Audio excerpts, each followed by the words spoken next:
घने बादल आसमान में छाए हुए थे। तेज हवा चल रही थी और आसमान में बिजली कड़क रही थी। देखते ही देखते बारिश ने जोर पकड़ लिया। जंगल के सभी जानवर और पक्षी अपने अपने घरों की ओर भागने लगे। एक बड़ी टहनी पर एक छोटा सा सुंदर लकड़ी का घर बना था। ये घर सोनू चिड़िया और उसकी बच्ची गुड़िया का था। दोनों बारिश से बचने के लिए अपने घर पहुंच गई। तभी गुड़िया की नजर पास ही बैठे एक काले कौवे पर पड़ी, जो पिंजरे में फंसा हुआ था और बारिश में भीग रहा था। गुड़िया ने माँ से पूछा, माँ, ये कौवा इस पिंजरे में कैसे फंसा? ये रो क्यों रहा है? सोनू चिड़िया ने देखा कि कौवा सच में बहुत परेशान था। बारिश से उसका पूरा शरीर ठंड से कांप रहा था। सोनू चिड़िया दयालु थी। वो तुरंत उसके पास गई और बोली, अरे भाई कौवे, तुम यहाँ पिंजरे में कैसे फंस गए? कौवे ने दुखी होकर कहा, मुझे इंसान पकड़कर ले गए थे, लेकिन मैं मुश्किल से भाग निकला, पर भागते दौरान ये पिंजरा मेरे पंख में फंस गया। अब मैं उड़ भी नहीं सकता। बारिश में भीगते भीगते मैं ठंड से मर जाऊंगा। गुड़िया बोली, माँ, हमें इसकी मदद करनी चाहिए। सोनू चिड़िया ने हिम्मत दिखाई और पिंजरे का दरवाज़ा खोलने की कोशिश की, लेकिन पिंजरा पुराना और जंग लगा हुआ था। वो आसानी से नहीं खुल रहा था। बारिश और तेज हो गई थी। कौवा अब कांपते हुए गुहार लगा रहा था, कृपया मेरी मदद करो, मैं मर जाऊंगा। गुड़िया बोली, माँ, हम कुछ करें। सोनू चिड़िया ने तुरंत एक योजना बनाई। उसने गुड़िया को कहा, तुम यहाँ रुककर कौवे को हिम्मत देती रहो, मैं बंदर जी को बुलाकर लाती हूँ। वे ताकतवर हैं, वे पिंजरा तोड़ सकते हैं। एक समय की बात है। घने पेड़ों से घिरे एक छोटे से सुंदर गांव में एक चिड़िया रहती थी। उसका नाम गुड़िया था। वो बहुत मेहनती थी और अपने लिए एक छोटा सा घर बना रही थी। बरसात आने वाली थी और हर कोई अपने घर की तैयारी कर रहा था, लेकिन गुड़िया अकेली थी। न उसका कोई साथी था, न परिवार। गांव के लोग उसे पसंद तो करते थे, लेकिन कोई उसकी मदद नहीं करता था। वो हर काम खुद ही करती, टहनियाँ लाके घर बनाना, पत्ते बिछाना, घास जोड़ना, सब कुछ। कभी-कभी वो थक जाती, लेकिन हिम्मत नहीं हारती। एक दिन सुबह सुबह आसमान में काले बादल छा गए। हवा तेज होने लगी और ठंडी बूंदें धरती को छूने लगी। बारिश आने की खुशबू चारों तरफ फैल गई, लेकिन ये खुशबू गुड़िया के लिए चिंता लेकर आई, क्योंकि उसका घर अभी पूरा नहीं हुआ था। गुड़िया ने जल्दी से घर की छत को पूरा करने के लिए काम शुरू कर दिया, लेकिन तभी धड़ाम! तेज हवा के झोंके से घर की आधी छत टूटकर नीचे गिर गई। गुड़िया घबरा गई। बारिश तेज होने लगी थी। उसने आसमान की ओर देखा और कहा, हे बादल, प्लीज थोड़ी देर रुक जाओ, मेरा घर अभी पूरा नहीं हुआ है। अगर बारिश अभी शुरू हो गई तो मैं भीग जाऊंगी, मेरा घर टूट जाएगा, कहाँ जाऊंगी मैं? लेकिन बादल तो अपना काम कर रहे थे। बारिश धीरे धीरे तेज होती जा रही थी और गुड़िया बेचैन होकर इधर-उधर भाग रही थी। उसके छोटे से पंख भीग गए थे और वो कांपने लगी। तभी आसमान में दो बादल आपस में बात करते दिखाई दिए। एक बादल ने दूसरे से कहा, देखो ना, नीचे वो चिड़िया रो रही है। लगता है उसका घर अभी पूरा नहीं हुआ है। दूसरा बादल बोला, हम क्या करें, हमें तो बारिश बरसानी ही है, ये तो प्रकृति का नियम है। पहला बादल कुछ पल चुप रहा, फिर बोला, नियम से ज्यादा जरूरी इंसानियत होती है, या फिर जीवों की मदद करना। चलो थोड़ी देर रुकते हैं।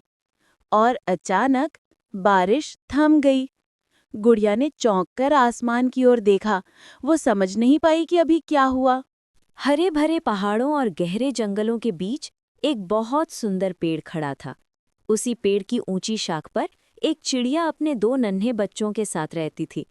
चिड़िया का नाम सोनू था और उसके चूजों के नाम मुन्नी और चिक्कू थे।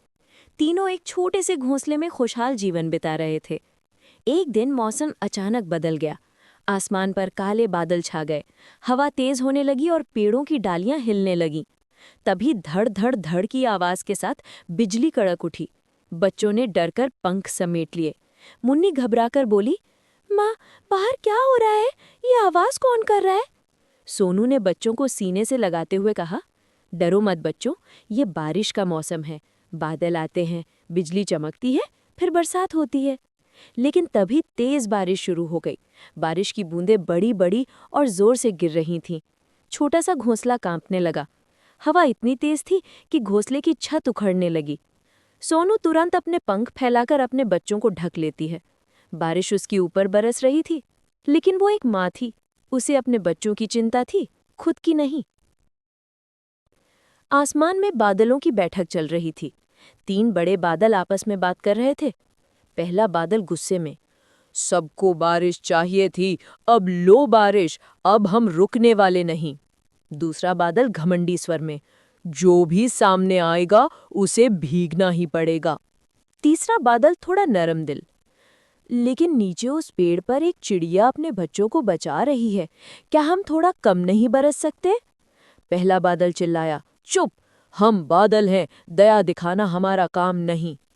उधर नीचे सोनू चिड़िया भीगते भीगते कांप रही थी। घोंसले का एक हिस्सा टूटकर उड़ गया था। वो बच्चों को बचाने के लिए परेशान थी। तभी उसने पास की शाख पर एक बड़ा पत्ता देखा। सोनू पूरी ताकत से बारिश में उड़ी और वो बड़ा पत्ता लेकर आई। उसने पत्ते को बच्चों के ऊपर छत की तरह पकड़ लिया ताकि बारिश अंदर ना आए। मुन्नी ने माँ से पूछा, माँ, आप भीग क्यों रही हो? पत्ता तो आप भी लगा सकती थी। सोनू मुस्कुराई और बोली, माँ कभी भी अपने बच्चों को तकलीफ नहीं होने देती। अगर कोई भीगता है तो वो माँ ही होती है। सोनू की घने जंगल के किनारे बसा एक छोटा सा पक्षियों का गांव था। वहां तरह तरह के पक्षी रहते थे। तोता, मैना, कबूतर, काग, गौरैया और बहुत से दूसरे पक्षी। इस गांव की एक खास बात थी, यहाँ हर कोई अपनी मेहनत से कमाता था।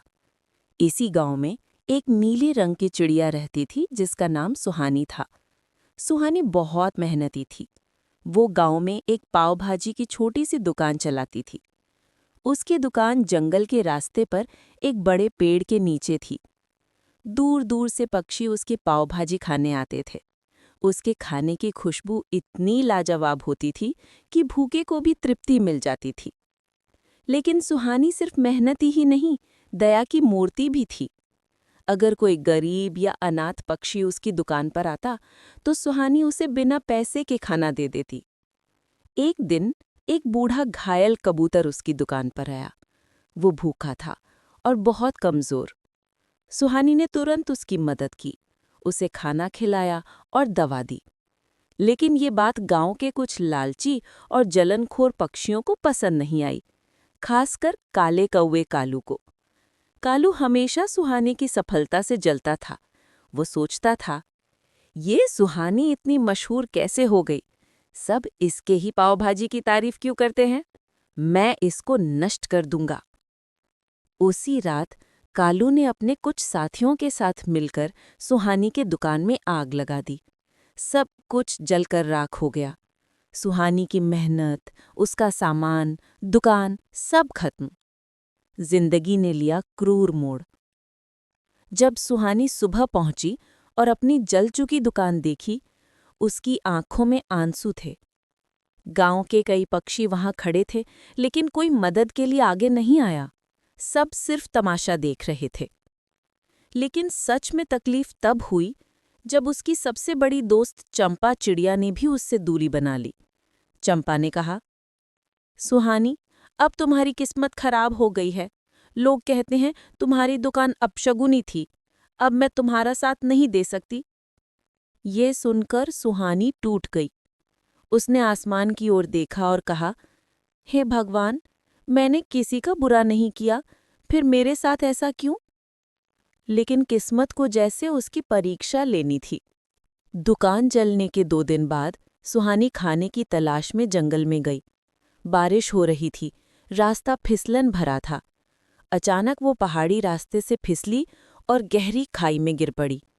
वो वहीं मर गई। किसी ने उसकी लाश नहीं ढूंढी। गांव वालों ने कहा, अरे मर गई तो मर गई, किसे परवाह। सुहानी की दया, उसका प्यार सब भूल गए। लेकिन कहानी यहाँ खत्म नहीं हुई। उसके मरने के बाद उसने कसम खाई, मैं लौट कर आऊंगी, लेकिन इंसान नहीं, बदला बनकर। घना अंधेरा छाया हुआ था। बादलों की गड़गड़ाहट से आसमान कांप रहा था। और बारिश मूसलाधार होकर जंगल पर टूटी जा रही थी।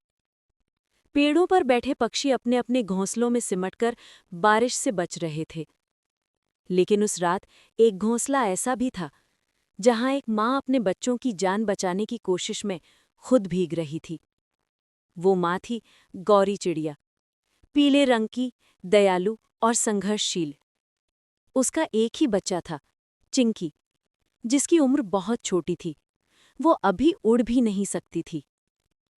बारिश तेज होती जा रही थी और हवा के झोंकों से उनका छोटा सा घोंसला हिल रहा था। पानी टपककर सीधा चिंकी पर गिर रहा था। वो ठंड से कांप रही थी और डर के मारे रोने लगी। माँ, मुझे ठंड लग रही है। गौरी ने अपने बच्चे को अपने पंखों में छुपा लिया और पुराने हरे पर्दे से उसे ढकने की कोशिश की, मगर खुद पूरी तरह भीग चुकी थी। तेज बारिश में कांपती हुई उसने आसमान से पूछा, हे भगवान, मेरे बच्चे को कुछ मत होने देना, चाहे सारा दुख मुझे दे देना। बेबस माँ की मदद कोई क्यों नहीं करता? पास की टहनी पर बैठी नीली कबूतरिन शकुंतला ये सब देख रही थी, लेकिन मदद करने की बजाय उसने तंज कसते हुए कहा, ओ गौरी, इतने तूफान में तूने नया घर क्यों नहीं बनाया? अपनी किस्मत खुद खराब करती है और रोती रहती है। गौरी ने सहन किया और विनम्रता से जवाब दिया, दीदी, गरीबी में हर चाहत पूरी नहीं होती। मैं तो बस अपने बच्चे को बचाने की कोशिश कर रही हूं। लेकिन शकुंतला हंस पड़ी। ये दुनिया दया पर नहीं चलती गौरी, दिमाग चाहिए, समझी? ये बात कहकर वो उड़ गई। लेकिन गौरी टस से मस नहीं हुई।